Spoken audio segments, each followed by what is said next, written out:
सुनाती हूँ तुमको एक सच्ची कहानी। परिवार से जुड़कर बनती है जिंदगानी। दोस्तों, आधुनिकता के इस दौर में आज हम इतनी दूर निकल चुके हैं कि हमारे जो अपने रिश्ते हैं, अपना जो एक परिवार है, धीरे धीरे उसमें दूरियां बढ़ती जा रही है। रिश्ते कुछ खो से गए हैं।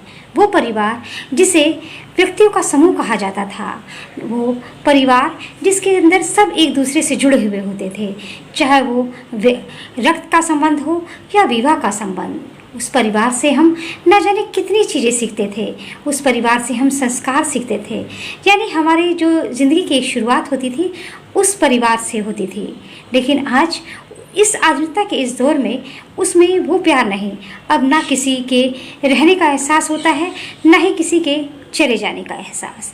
इसी की एक सच्ची घटना है जिसे मैंने हाल ही में सोशल मीडिया पर देखा, तो मुझे एक बड़ा ही मन में एक एहसास हुआ कि वाकई में दिल को छू जाने वाली एक घटना है कि ज़िंदगी किस तरह से है कि वो माता पिता न जाने कितनी मेहनत से अपने बच्चों को पढ़ाते हैं, लेकिन अंत समय में अगर जब वो करीब ना हो तो कैसा एहसास होता होगा। एक पिता का पुत्र के नाम से एक संदेश, इसी को लेकर एक सच्ची घटना जो मैं आपको बताने जा रही हूँ। घटना ये होती है कि एक पिता होते हैं जो कर्नल के पद से रिटायर होते हैं। अब पिता अपनी पत्नी के साथ एक पोश कॉलोनी में रहा करते थे।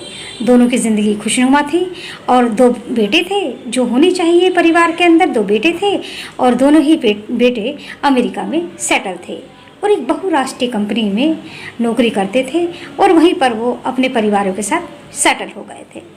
एक ही देश था, लेकिन दोनों परिवार अपने अपने परिवारों में खुश थे।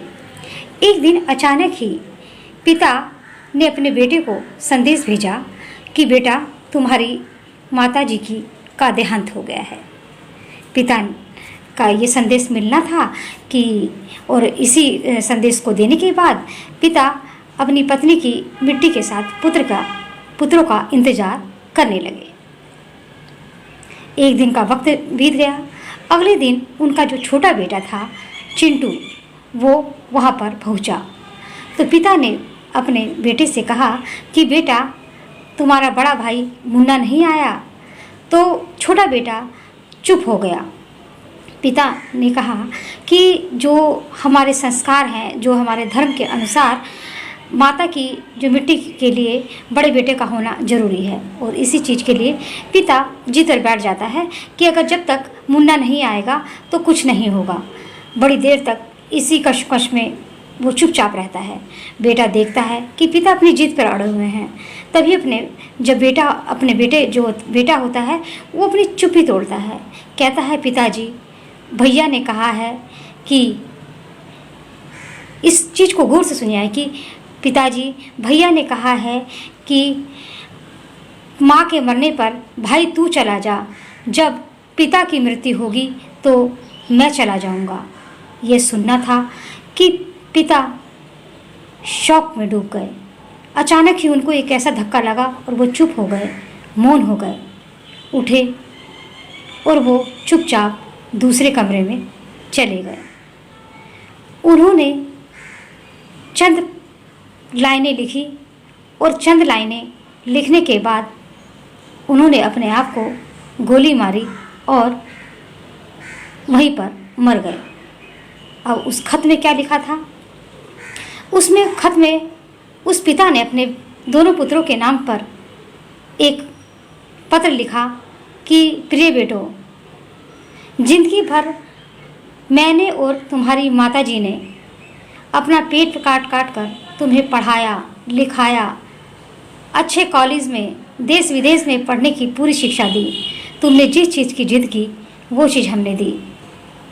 और ऐसे समय में जब तुम्हारी माताजी बहुत बीमार हो गई थी, अंत समय में वो चाहती थी कि मैं अपने बेटे को, दोनों बेटों को गले लगाऊं, उनके सर पर हाथ फेरूं, मगर वो इच्छा भी उनकी पूरी नहीं हो पाई।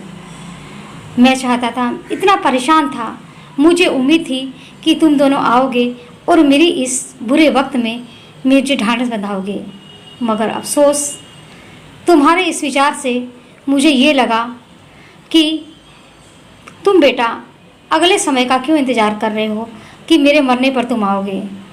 तुम मेरे मरने से पहले ही बेटा चिंटू, तुम मेरा क्रियाक्रम अपनी माँ के साथ ही कर देना।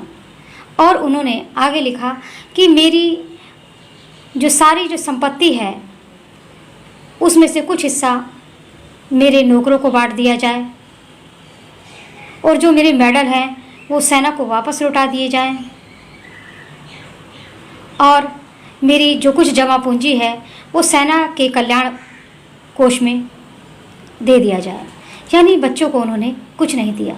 कितनी ही मार्मिक और दिल को छू देने वाली ये सच्ची घटना है कि वाकई में कि क्या फ़ायदा कि वो माता पिता जो ज़िंदगी भर अपने बच्चों को इतना पढ़ाते हैं, इसलिए पढ़ाते हैं कि वो विदेश में जाएं और विदेश में ही बनकर रह जाएं, वो रिश्ता ख़त्म हो जाए। इसमें मुझे एक क्वेश्चन हमेशा रहता है कि आखिर इसमें गलती किसकी है? गलती उन बच्चों की है या उन माता पिता की है कि जो अपने बच्चों को संस्कार नहीं सिखाते, अपने बच्चों कि आप इतने पढ़ा लिखा रहे हो कि ज़रूरी है कि वो शिक्षा हो या वो नौकरी या इतना पैसा कमाने की इतनी हाई क्यों? अपने पास सोचो, वो परिवार जो मिलजुल कर, जिसमें दादा हो, चाचा हो, मामी हो, मतलब जिससे पूरा परिवार हो, माँ हो, पत्नी हो, बच्चे हो, सब कुछ मिलजुल कर रहे तो उस परिवार कितना अच्छा परिवार रखता है। ना जाने कितनी समस्याएं हमारी दूर हो जाती हैं। बहुत सारी कठिनाई ऐसी होती हैं हम अकेले में हताश हो जाते हैं, मगर वही परिवार जब एक संयुक्त सा परिवार होता है तो वो कठिनाइयाँ भी हमारी कठिनाइयाँ नहीं लगती।